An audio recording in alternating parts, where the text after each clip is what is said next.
You're listening to The Leslie Roberts Show. News Talk Radio, CJAD 800. That is actually composed and played by my next guest, who, believe it or not, learned to play violin while in prison. He's written a really insightful article for Vice, along with composing the music, of course, about what one goes through when you go into prison and how his journey unfolded. Jason Naradze was paroled in June of 2016 after serving 12 years for second-degree attempted murder and first-degree attempted burglary. He is now a chemical dependency counselor in Syracuse, New York, and also one heck of a violin player. Good morning, Jason. Thank you for your time this morning. Good morning, sir. Yeah, no problem. I'm glad to be talking with you. I'm going to read a couple of the paragraphs from your article because it's quite riveting, and I want you to expand on your words here. Sure. First, let me situate you. Doors clanging, people yelling, guards barking. The noise in prison is nonstop, and nighttime is often louder than daytime because at night many inmates cry out, haunted by their trauma. For the first 3 years, I walked around like a zombie, neither dead nor alive. I had a long beard and no one to talk to. What do you remember when you hear those words?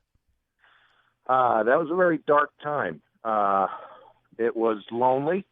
It was painful. I was shut off and segregated from the world that I knew. My fall from grace was far and very painful. And I was neither alive nor dead. And just kind of walking around on the earth, going from meal to meal and nighttime into daytime and nighttime into daytime again. It was something I don't want to experience again, and I don't wish that on my worst enemy. You say over time you started to adjust and your life began to improve. You ended up Sing Sing, a place that offers many educational opportunities for inmates, and you took advantage of them. How so? Well, what happened was I began to kind of get my inner world put back together.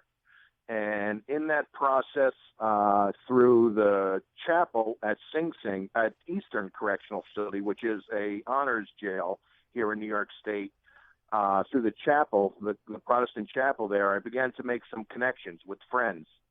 And that they got me to get my hygiene up and get myself together. And they told me in that kind of 2-year process, told me about a master's degree program at Sing Sing by the New York Theological Seminary, which is based on Riverside Drive in the city. And I applied for it, and I got an educational transfer to attend because I had my bachelor's from the University of Maryland Finance Department. So I got into the master's degree program, and that helped kind of put together my inner world in a way that I could work. But then you go on to write here, after a while, I felt stuck in limbo, stuck because I knew a lot about what not to do. I'd given up most of my bad habits and examined my heart and mind with help from counselors, both inmates and professionals, but still had no real purpose, nothing to do. And I assume that's how you found music, right? Yeah, that was the process kind of after my soul searching. And what's called ceiling time when you're inside, where you just kind of stare at the ceiling day after day and kind of go back to the roots of your existence and look where you went wrong and where you lied and where you cheated and where you stole, and you kind of begin to confess that stuff. And afterwards, so you're left, kind of short in a way that you have no place to or no way of our outlet to kind of begin to walk anew. And music was that opportunity. I had seen that at some of the concerts at Sing Sing and saw people kind of cajoling each other and joking and laughing and having fun, and realized that was a place for me to try out kind of my new self. So you asked a friend on the outside to buy you a violin, and for $100, she bought you a beginner instrument and a book titled, I like this part, Violin for Dummies. Well, you're no dummy anymore. Yeah, it was a toy.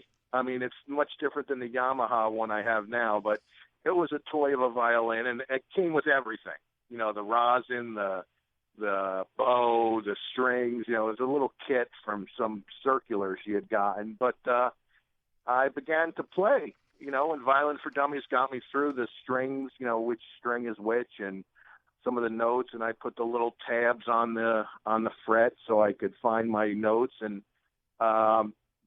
really just made a lot of noise, but it was my ticket. I saw it as a way of reaching out, and at the same time, I was beginning my work for a mental illness chemical addiction program in Sing Sing. They have a segregated fourth floor in Built 5 building, in one of the buildings, where they handle the severely mentally ill. And because of my master's degree, they placed me in there to work as a program aide. So I was able to kind of find my purpose in terms of work, vocation, but I needed some kind of leisure activity where I could, continue my healing process. And that's what the violin was a ticket to do, was to start to express myself. And at the beginning, it was rudimentary. It was doing Christmas carols at Christmas in the church, where I was just able to participate in some kind of larger way.